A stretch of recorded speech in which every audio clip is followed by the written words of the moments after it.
So pretty much everyone got it wrong, except for that guy. Fundstrat's Tom Lee, a.k.a. the Oracle of Optimism, a.k.a. the guy who got it right, a.k.a. Tom Lee, not the drummer. He predicted the S&P 500 would end the year at 4,750. That means that if the S&P, folks, falls just a tiny 5 points next week, we got 4 days of trading left in the year, Tom could literally be exactly right. Wouldn't that be something? So let's bring in Tom, who, you can smile. It's kind of the Tom Lee version of a smile, but, you got it really right. And the basic question is how? What did you see that all these really nice, by the way, but really highly paid and really wrong strategists at the big houses got it wrong? Hi, Brian. Thanks for that intro. I think there were two things that we were different from the street. The first is we didn't think inflation would take a decade to defeat.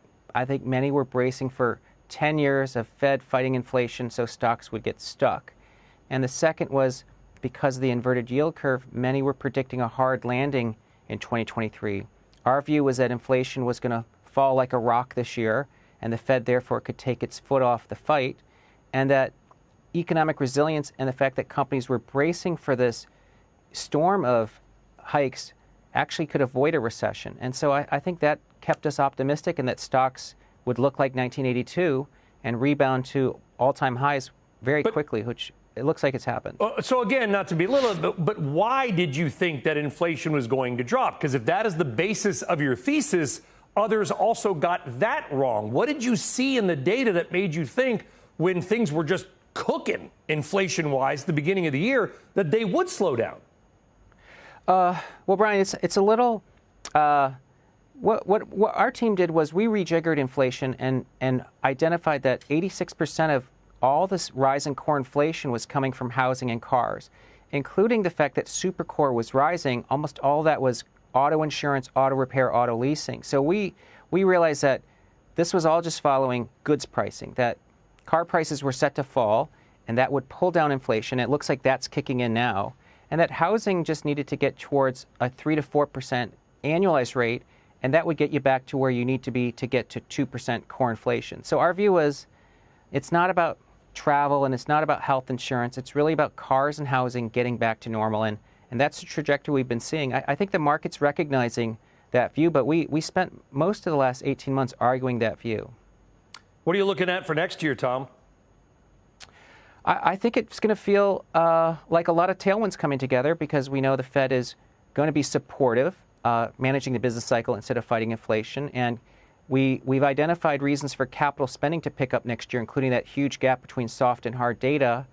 And that should lead to EPS surprise. And then mortgage rates, we think, could drop towards low 5s, maybe even 4s next year. And that would be stimulative to the consumer. So to me, it feels like it could be an early cycle year that really benefits financials and small caps. But you don't see the S&P 500 gaining another 20%, do you? It's possible, but that's not our base case. We think it's going to gain at least 10% towards 5,200, but it probably means you first consolidate a lot of this parabolic rise in the first half. So maybe we fall to 4,300, but then we rally pretty hard into 5,200 by year end. But you think that small caps could outperform the large caps next year? Did I hear you right? That's right. Yeah, I think small caps might even just rise every month next year, because on a price to book basis, they're back to 1999 levels relative to the S&P, and that was a launch point where small caps outperformed for 12 consecutive years. So I think we're entering a period where small caps and market breadth are going to expand.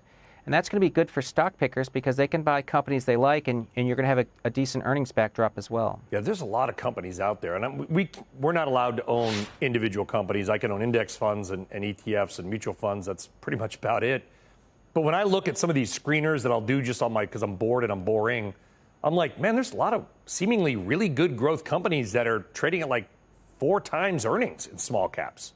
That's completely right. Just left on the trash heap.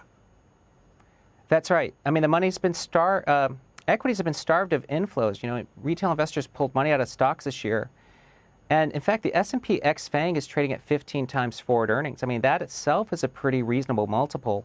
But then when you look at the S&P 600, which is the small cap index, you're at 12 times. So you're absolutely right. Small caps are pretty attractive.